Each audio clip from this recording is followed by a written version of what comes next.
Education থেকে আমি Abdullah Al Muhaimin. আজকে আমাদের বিষয়বস্তু হচ্ছে শতকরা। চলেন তাহলে কথা না বাড়িয়ে শুরু করা যাক।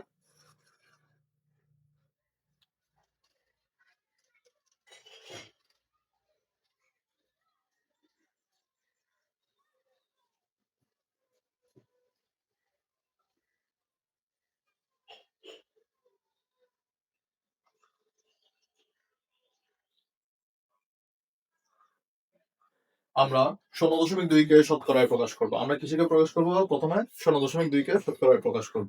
আমরা যদি শতকরায় এরকম সংখ্যাগুলোকে শতকরায় প্রকাশ করতে চাই, তাহলে আমাদের খেয়াল রাখতে হবে সংখ্যাগুলোর সাথে 100% 100% গুণ করতে হবে। সংখ্যাগুলোর সাথে 100% গুণ করতে হবে। সংখ্যাগুলোর সাথে 100% গুণ করতে হবে।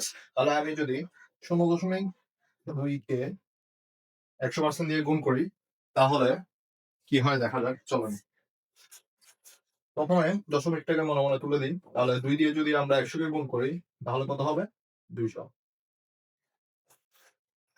200%। দশমিকের পর এক ঘর, দশমিকের পর এক ঘর, তাহলে এখানে শূন্য, এই এক ঘরের পর এখানে দশমিক দিয়ে দিই, তাহলে 20। তাহলে আমরা এই শূন্যটাকে তুলে দিই, 20%। আমি এখানে শূন্যটা এই জন্য তুলে দিছি, কারণ হচ্ছে যে দশমিকের ডানের শূন্যের কোনো মূল্য নাই, সেজন্য আমরা দশমিকের ডানের শূন্যটা তুলে দিছি। যদি আমি সংখ্যাটা নাও তুলি, তাও দেখেন যে সংখ্যাটা হবে কিন্তু 20.0%। 20.0% আর 20% তো একই কথা, সেজন্য আমি কি করছি, শূন্যটা তুলে দিচ্ছি। তাহলে আমরা বলতে পারি 0.2 কে শতকরায় প্রকাশ করলে সংখ্যাটা হবে কত?